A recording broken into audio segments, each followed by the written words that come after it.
Hello, I'm Annette Young and welcome to the 51%, a show about women reshaping our world. Coming up, how two new ministerial appointments to the French government are being viewed by feminists as a step backwards for women's rights. Also, a Dutch university runs foul of the country's Human Rights Council for posting female-only job ads in an effort to attract more women. We'll be talking shortly to the university's president, Robert-Jan Smits. And the first American woman to walk in space has now become the very first female to reach the deepest known spot in the ocean. But we begin in France, where feminists are describing two key ministerial appointments in a cabinet reshuffle as a slap in the face for women. The new Justice Minister is Eric DUPOND-MORETTI, a high-profile lawyer who defended a former member of Cabinet accused of rape and also previously ridiculed the Me Too movement. In addition, the new Interior Minister, Gérald Darmanin, is under preliminary investigation over a rape accusation that he denies. Emerald Maxwell has more. For women's rights activists, the choice could hardly have been worse. As the French president met with his new interior minister, outside, police pushed back a group of protesters. The government announced its intention to make gender equality a priority, and it's showing us the opposite by its actions. The person in charge of police and other law enforcement bodies is now Gérald Darmanin, who is also the subject of a rape investigation. A woman accused the former budget minister of raping her in 2009. The case was dismissed in 2018, but appeal judges ordered its reopening last month. The new Interior Minister firmly denies the allegation and is suing his accuser for slander. For its part, Emmanuel Macron's office said it was proceeding on the principle of the presumption of innocence. It's a slap in the face for all the victims of rape, patriarchy and domestic violence. It's disgusting. It's a very bad message sent to all women. Women's activists also object to the appointment of Eric Dupond-MORETTI as Justice Minister. The provocative lawyer has defended a number of controversial people, including a former government member accused of rape. Dupond-MORETTI also dismissed France's first law against street harassment as a joke. The high-profile women's rights minister behind that 2018 law, Marlène Schiappa, has also been replaced in the government reshuffle, with tech businesswoman Elisabeth Moreno. Schiappa, meanwhile, will now work in the Interior Ministry under Darmanin. And the US Supreme Court has upheld a Trump administration regulation that lets employers with religious or moral objections limit women's access to birth control coverage under the Affordable Care Act. As a result, more than 126,000 women could lose contraceptive coverage from their employers. The vote was 7-2, with Justices Ruth Bader Ginsburg and Sonia Sotomayor dissenting. Next, a tale of what happens when an organisation thinks out of the box in an attempt to hire more women. A Dutch university has been told to stop posting women-only job ads in an effort to attract more females. Eindhoven University of Technology have been advertising only scientific vacancies to women to improve the gender ratio in permanent staff. If a job wasn't filled within 6 months, men were then eligible to apply. Yet the Dutch Institute for Human Rights has ruled that the strategy is in breach of fair recruitment laws. Joining me now from Eindhoven is the university's president, Robert-Jan Smits. Robert-Jan, thank you so much for your time. Let's go back to the very beginning. This was an extraordinary move by a university to hire more women. What made you decide to take such a step? Well, a diverse workforce is essential for creativity and innovation. And certainly at a university, you need diversity. You need a diverse workforce in order to boost creativity, to boost innovation, and to allow out-of-the-box thinking. And we were not there. How bad is the gender ratio situation in your university, but also among STEM staff across the Netherlands? Well, it doesn't look that good in the Netherlands, which is quite remarkable for quite a modern country like the Netherlands. The Netherlands is almost at the bottom of the list in all the rankings amongst the 27 EU member states as regards the number of female professors at universities. And inside the Netherlands, the Eindhoven University of Technology was all the way at the bottom of the list. And you just do not want to be there. As a middle-aged white man who clearly believes in equality, how much of a personal setback is this decision by the Netherlands Council for Human Rights? Well, we were very disappointed by this decision of the Council. Disappointed because, let's not forget, in the first place, the Council was created to support and to protect minorities against discrimination. And with the measures we took at our university, we did everything to support the minority, to help a minority.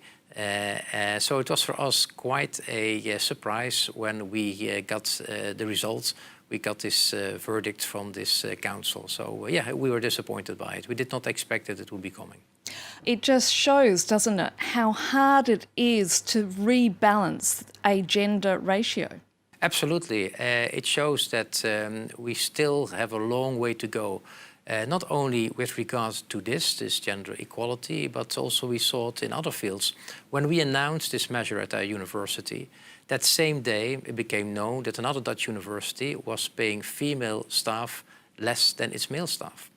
And look what's happening at the moment at the corona crisis. We see an enormous drop in the number of scientific publications of female talent. Why? Because who in the corona crisis, when everyone is stuck at home, is looking after the children? Mostly not the male. They continue with their career. But the females, even the female top talent professors, they are looking after their children. And this is now reflected in the number of scientific publications, which goes down as regards to the female population. So there is an issue in our society. And that's why I say we still have a long way to go to arrive at real gender equality. Given the decision by the Council for Human Rights, what is your university going to do next? Well, we are at the moment still reflecting over the decision, looking into it. There's a couple of things we do not really understand. We will not change our policy. We are believing in gender equality and will continue to believe in gender equality, and we want to reach the 30% goal we have set for ourselves. So despite this setback, you are still very much committed to pursuing equality within your staff? Oh yeah, more than ever before, because we believe in diversity, we believe in gender equality, and that's why I said the policy will be continued, even if perhaps the measure, the instrument, the Irene Curie Fellowship, we will slightly adapt, but we remain committed to the cause because we believe in it, we believe in a diverse workforce, because it's good for creativity, for innovation, for out-of-the-box thinking, and that's what universities in particular need, more than ever before. What message do you think does this decision send to other organisations seeking to improve their gender ratio? Well, when we announced this measure, it was not only picked up in the Dutch press and television, it went viral all over the world. It led to debates in the United States, in South Africa, in China, in Europe, in all different places about gender quota, about gender equality. So I think we triggered an enormous debate, a necessary debate, which takes place. And I was very happy to see that shortly after we announced our measure, the Dutch Parliament issued a motion in which they said that all multinational companies in the Netherlands should have 1/3 of the supervisory boards they have composed of women. So that was, of course, a very, very nice little positive action as well, next to the measure we took. Robert Jan Smits, it's been great speaking to you. Thank you so much. Thank you very much for having me on the show. Now to the story of a woman who has spent her life breaking barriers at Earth's outer limits. Kathy Sullivan was trained as a geologist and would go on to become a NASA astronaut, the first woman ever to walk in space. She's now returned from another extreme adventure, as Brian Quinn reports. From over 400 kilometers above sea level to nearly 11 kilometers below it. In June, 68-year-old astronaut and oceanographer Kathy Sullivan became the first woman to reach Challenger Deep in the Western Pacific's Mariana Trench. Hitching a ride on board a high-tech deep-sea submersible dubbed The Limiting Factor, Sullivan joined investor and explorer Victor Vescovo for a 4-hour descent to the deepest known spot in the ocean. We spent about an hour and a half exploring and doing some measurements on the bottom. So it's a huge proportion of our ocean that is confined to these super deep trenches, and we really know very little about it. She hopes her experience will convince everyone that gender is not a limiting factor. I'm pleased that this experience may sort of revitalize some of my ability to reach younger audiences. inspire young girls and women to reach a little higher, be a little bolder. Any person with some curiosity, with a bit of adventurousness, with some stick-to-itiveness, can set these kinds of goals and work to achieve them. 36 years earlier, Sullivan had set another milestone, becoming the first woman ever to complete a spacewalk. She had joined NASA in 1978, part of the first group of astronauts to include women. Long fascinated with the ocean, she would later lead the National Oceanic and Atmospheric Administration for 3 years until 2017. Upon her return to the surface, Sullivan phoned up astronauts on board the International Space Station to talk shop, having traveled to the Earth's extremes and beyond. And that's it for this edition. You can also connect with us via our Facebook page, that of course being France24.51%, or do send us a tweet at _51%. So until our next show, bye for now.